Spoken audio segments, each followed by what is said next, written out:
Kapakdat. So for today's vlog, punta kami sa isang abandoned fish pond, no?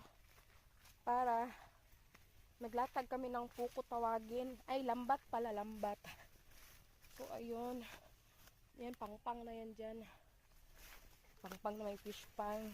Ito yung mga nilalakad namin. Lakad tayo. Nauna na sila. Sila mama dun. Ito yung fish pond pala, oh.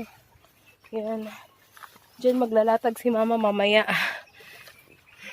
Fish pond. Yan. Tapos nakahanap kami ng magandang spot dito.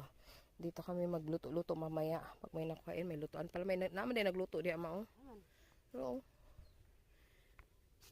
Yan. Ito yung lambat namin nandyan.